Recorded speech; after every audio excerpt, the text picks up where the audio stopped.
Welcome back to The Other Side of Deaf. This is Crystal Hand, your host, and you are listening to part 2 of my interview with Miss Kristen Stewart, a teacher of the deaf with a degree in deaf education, a master's degree in reading education, and experience with working with deaf students for over 35 years. If you haven't listened to part 1, please go back and listen to that. We talk about so many great topics like how ADA laws, technology, and communication mode trends have affected deaf education, game-changing strategies that have helped our children, and debunking common myths. After my first few episodes, people told me they preferred shorter podcasts to help digest everything.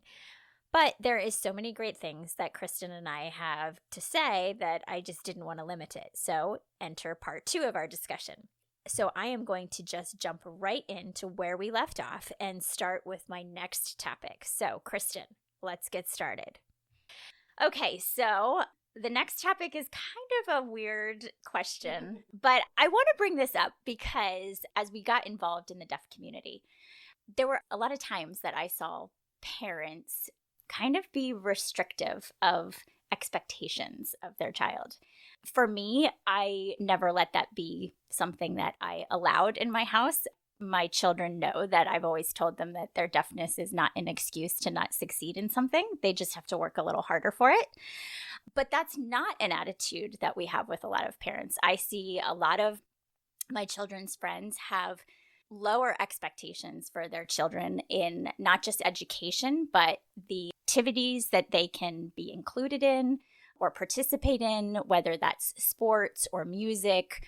So is that something that you see a lot? And how does that affect the child as far as their future? Does that set them up to feel like they can't accomplish things? Is there a correlation there?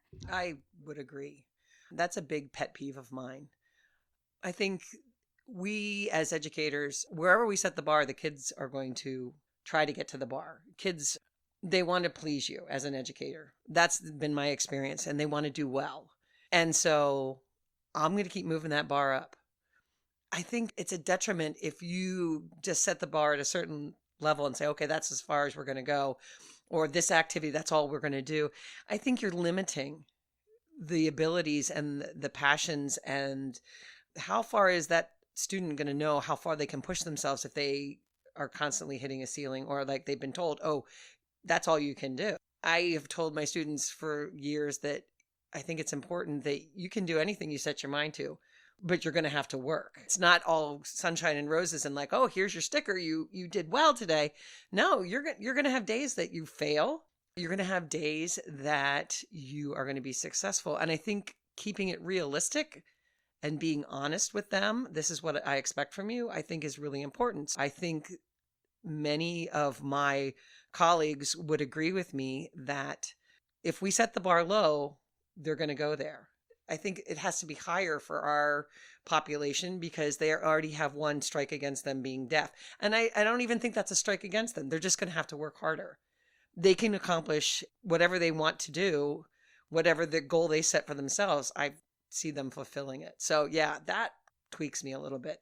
I really hate it when I see bubble wrapped kids or, oh, we can't do that because they're deaf. Why not? Why can't they try that?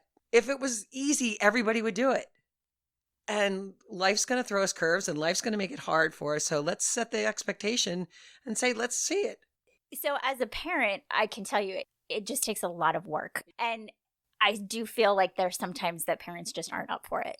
Unfortunately, that is the case. But I know that there have been times where they've both come to me and said, this is what I want to do. And I'm like, okay, I don't feel like this is going to go the way you think, particularly when Samantha said she wanted to be in the musical. And this is not a musical that everybody makes. You have to try out. And I looked at my husband and I said, okay, but I don't think this is going to go the way she thinks. And I prepared my entire house. She's probably not going to make it. We need to be prepared for tears because she doesn't know her limits. And then she comes back and she actually rocked it and got into the musical and then got a special part as well, being a dancer. And then she comes to me and says she wants to play trumpet, a brass instrument where she can't even hear the sounds. And yet now she's in marching band and she's rocking that. So she continues to defy even my expectations. I've learned over the years to keep my mouth shut, and I've figured, okay, I'll let the world teach her what her limitations are, not me. And every time I think that it's going to happen, she just has a switch in her head that says, if somebody tells me I shouldn't be able to do this, I'm just going to do it. Not every kid is like that. As a parent, it's easy to say, I don't think this is going to work for you, but they can do it, and they're doing it all the time. Samantha is certainly not the only deaf kid that's doing it. I'm sure there are deaf kids all over the country or all over the world that are pushing those limits everywhere, which is amazing. But it is very easy for hearing people to put that expectation because it is a lot harder. And the thought of doing all of that work is daunting to anyone. We're kind of biased in the field that we're in because we both work with students who have hearing loss. And when you're in that realm, we know where we need to back off and when we need to go. And I think the regular population really doesn't understand. And it's kind of fun that they set the rest of the regular world on edge going, oh, didn't know they could do that. Well, that was your expectation. And Sam is definitely leading the way. Like, don't put those kind of expectations on me because I'm going to defy them. And I'm going to see how far I can go. And I think she has a sense of realism in terms of how far she can push it. She goes, I might make it, I might not, but she's going to try. And I think that's the thing, is the spirit of trying. Why not? You won't know until you try. I mean, what's the worst thing that could happen? You fail. Okay, so we'll try something different the next time. I think it's just amazing. And I think more and more people need to take a page from her playbook. So I think that there is this expectation amongst not just hearing parents, but hearing community in general, that there are limitations, and there really isn't. There just are limitations in our head of what we think we could do, but they don't know that they can't do them. So it's interesting to see. Your guest on your second podcast said something that just absolutely struck a chord with me, and I think she nailed it beautifully. We have spent so much time getting accommodations for our kids, but what has the world done to them to help accommodate them? Even with the ADA, what are we doing to accommodate them? They've come to our standard with hearing aids and sign language interpreters and all this. What more could we be doing to accommodate them, to make them more part of our world? The hearing world needs to start accommodating too. Over the 35 years that you've been teaching, is there a common denominator of what makes our deaf and hard of hearing children more successful than others?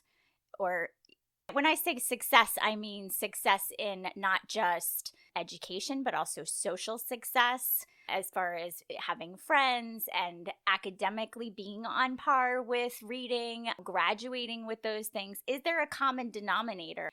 Ooh, that's a big one to unpack.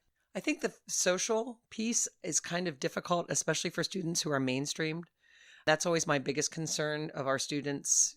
They can perform in the academic fields. They can perform on the arts and entertainment and be on the stage and do all sorts of amazing things there. But my biggest concern, and always has been, especially for mainstream students, is the social aspect, because deafness is very isolating.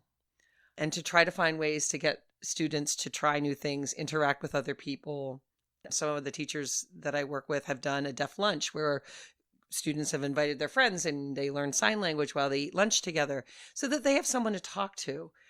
That is my biggest concern more than anything else. I mean, in the School for the Deaf, you've got a ready-made community right there. You can sit down to lunch. You can go to track practice and you'll be able to communicate with anybody. And I just worry a lot for the students who are mainstreamed more so, because that is just such a isolating piece of it. And I think, like any parent, you worry. You want them to be friendly and social and talk to people and feel comfortable. But at the same time, I wonder, could we be doing more in that aspect?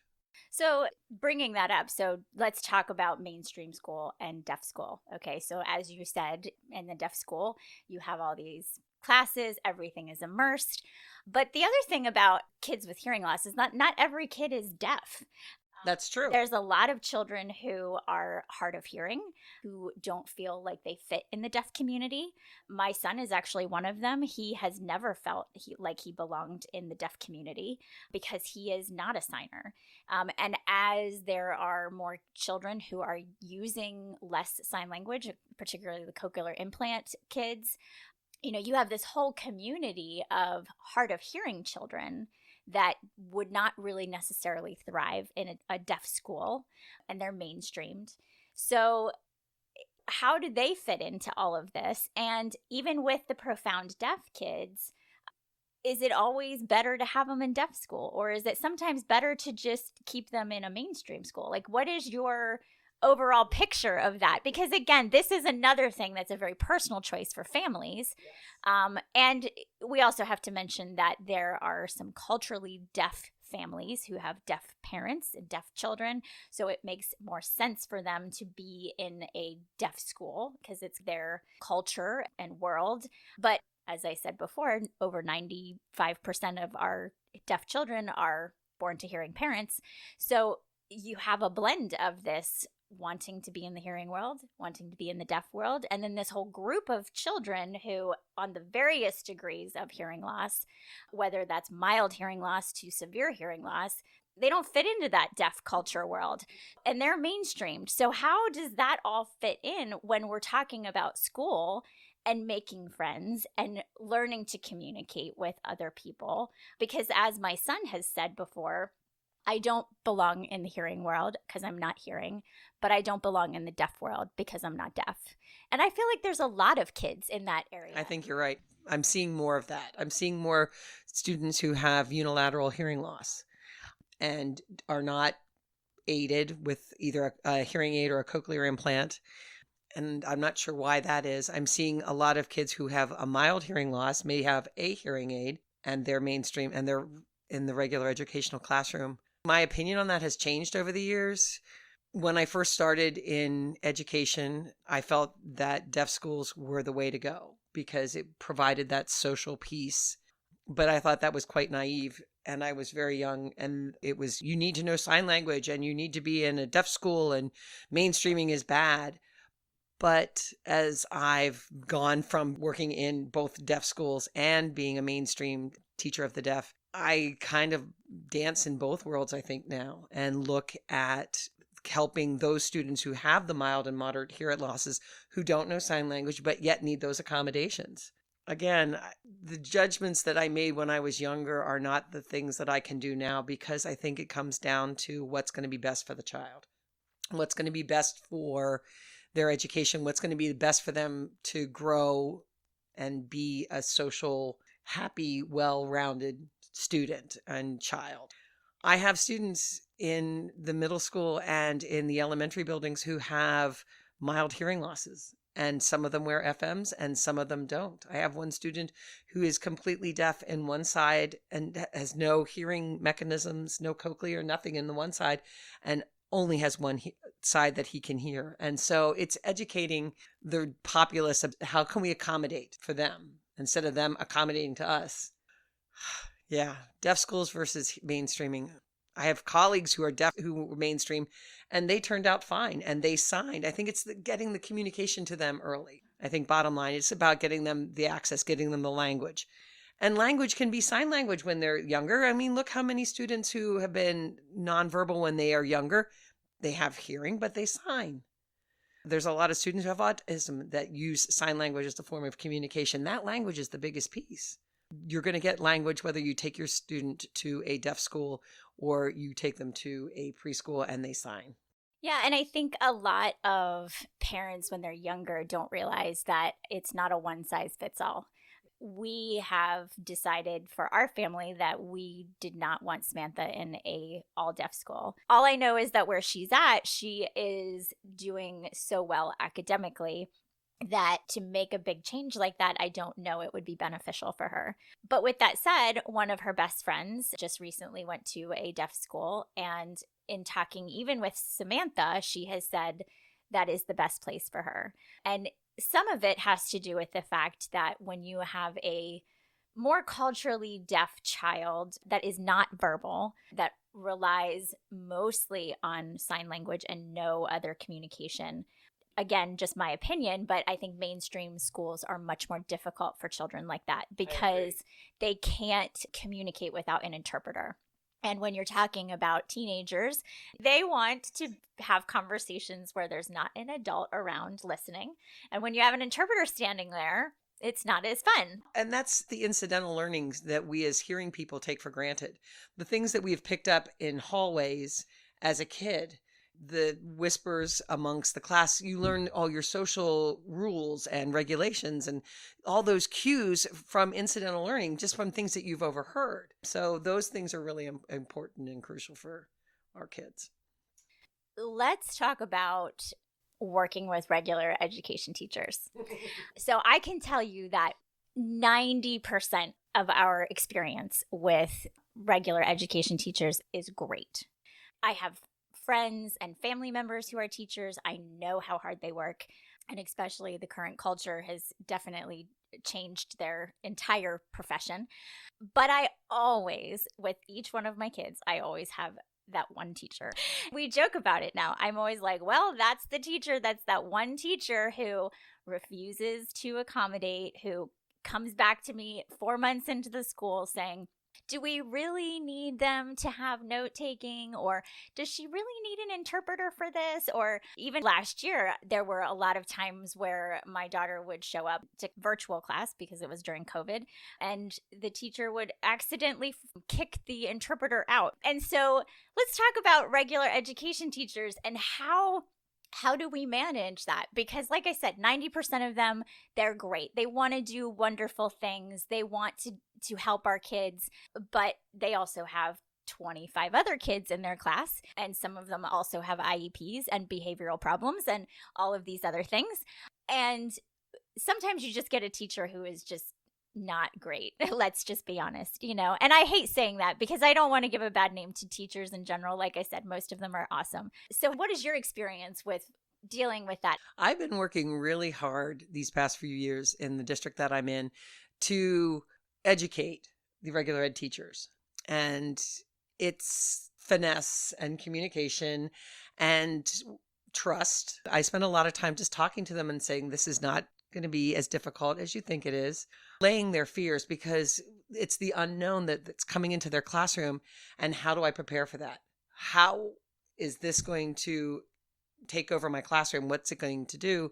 And teachers, when they are on and doing their job, they're the sage on the stage. And sometimes that gets a bad rap using that, but they're there doing their job and they're performing and they're doing what they need to do. And so to have somebody come in like an interpreter, they think that that's going to distract the rest of the students, or they think it's going to be more problematic. And so it's just been a constant education to them saying, this is what the interpreter does.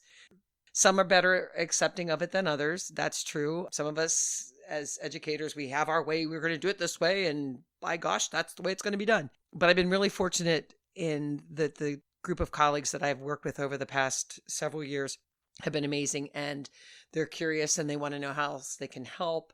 At times I've had to intervene and say, yes, this is what the student needs. And yes, it's a part of their IEP. And yes, you need to accommodate them. And it's a fine line I have to walk, but it's human relations and public relations and getting them to trust me that they're going to be okay.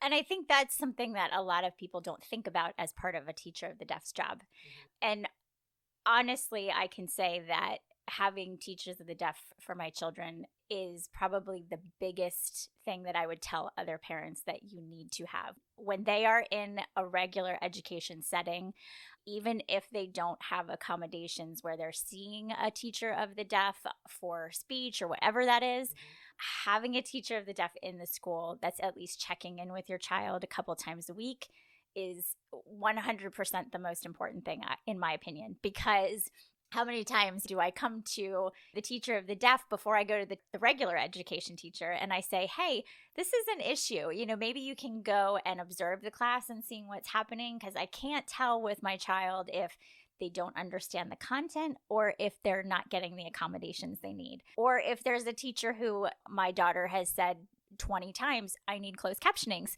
they keep forgetting. Instead of me being the angry parent going in there and stomping my fist, I can call a teacher of the deaf and say, hey, can you take care of this? And it just takes a huge burden off of a parent because you don't feel like you're by yourself. The other thing is being in IEP meetings, it's very daunting for a parent. I have actually been in IEP meetings where the entire staff has actually sat on the opposite side of the table as me. So I really feel like I'm totally alone and it's very intimidating. But I have been very fortunate. I've always had a teacher of the deaf that has been sitting next to me. And in that moment, I'm so grateful for them because from a professional aspect, sometimes the school district doesn't want to listen to a parent. But when you have a professional that's sitting next to you, that this is their area of expertise, then you can say, hey, you need to listen to this, mom, and these are really what this child needs. It takes so much of the burden off of a parent to fight for all those things. So for any of my listeners, if your child doesn't currently have a teacher of the deaf, you need to get on that and make sure that they have access to one, even just for checking in and making sure, are these teachers following the IEP? Because your children are not always honest about it. Kids are going to complain regardless. But yes, the SDIs in a student's IEP are huge. And those are the things that benefit them and help them to learn and get the content. And if those SDIs are not being met, then there's a problem. I have had encounters with certain teachers who have a difficult time providing notes because, again, deaf students need to watch their interpreters, and the notes just gives them the backup, and they can review those notes at their leisure or with the teacher of the deaf whenever they work together. Is it cheating? No. It's their accommodation so that they have that same access at the same time that the rest of the hearing students get their information. Not, oh, I'll copy them and give them to you a day late. Why should our student always be the one who gets it a day late and $1 short? When everybody else is getting it at the same time, it's that equal accessibility. So those SDIs are important, and the teacher of the deaf is there to help you get those so that the regular ed teachers understand what they need to be doing. Is it going to ask them to do a little bit of extra work? Absolutely. But that's what we have to do.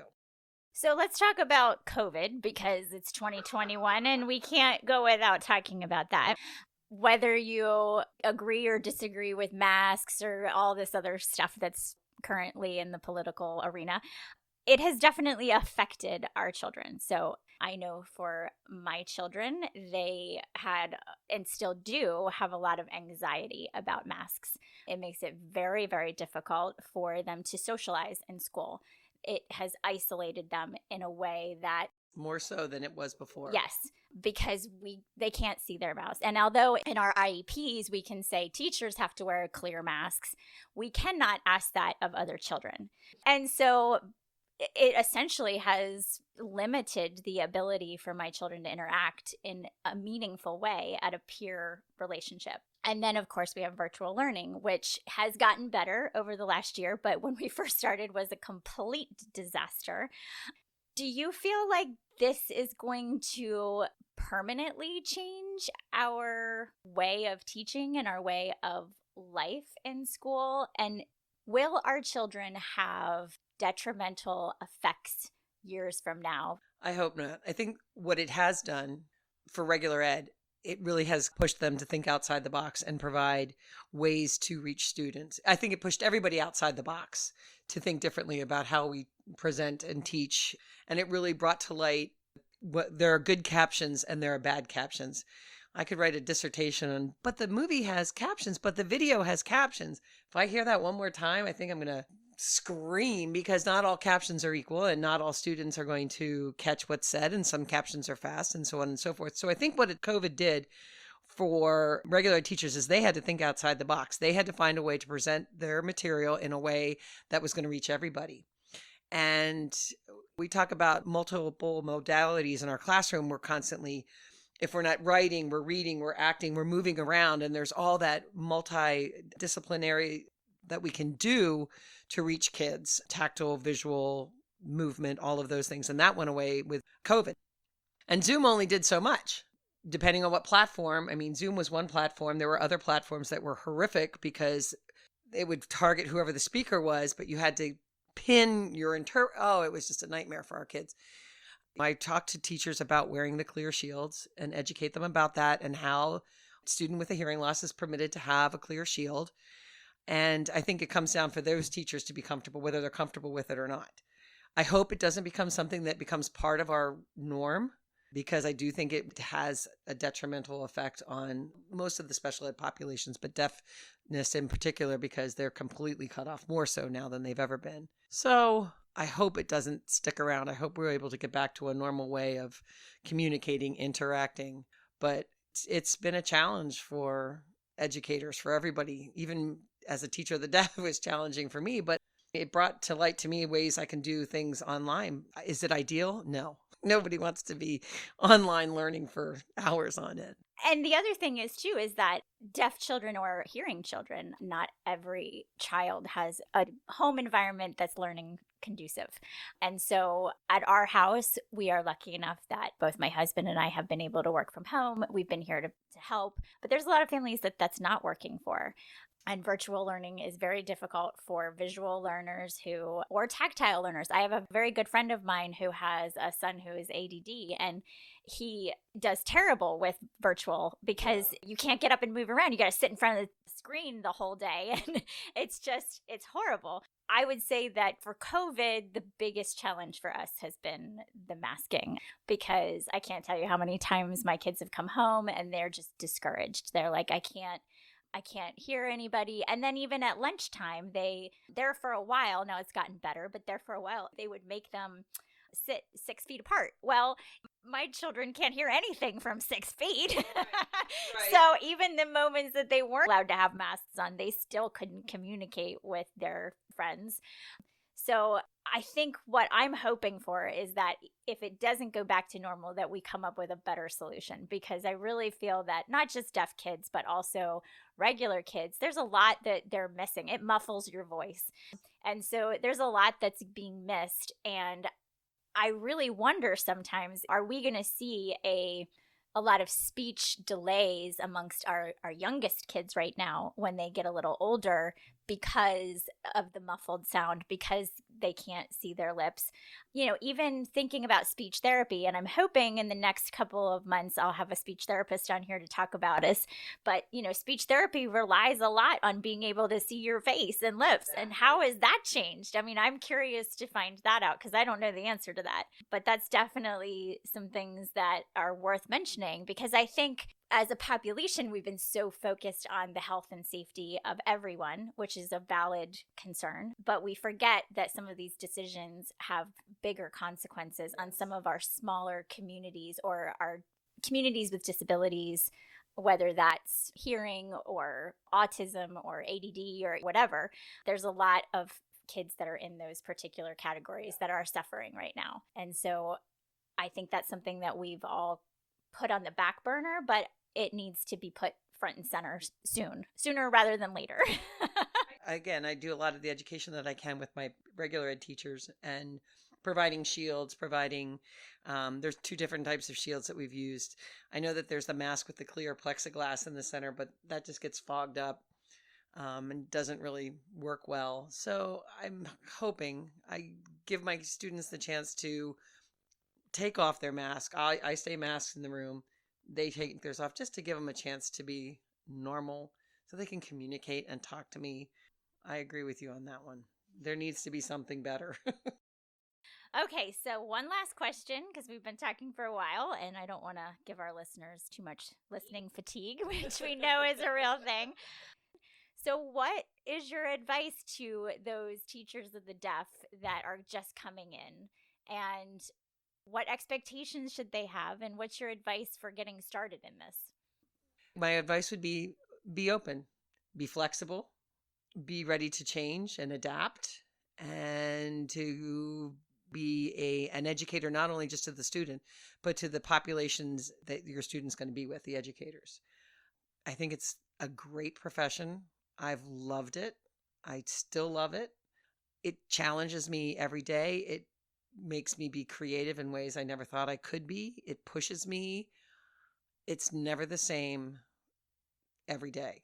Like, I don't come in going, okay, this is what we're doing. It's going to be the same thing as it was the day before. It's never the same twice.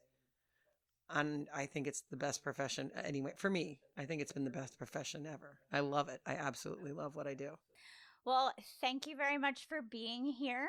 My pleasure. I appreciate all the wisdom, and hopefully my listeners have gleaned some information. Okay, so if you enjoyed listening to this podcast, I encourage you to listen to my future episodes coming up. We're going to have some amazing guests with a lot of different perspectives on things. Don't forget to like and subscribe to my channel. Check me out on Facebook and Instagram at The Other Side of Deaf Podcast. And of course, keep listening to The Other Side of Deaf. But for now, I'm signing off.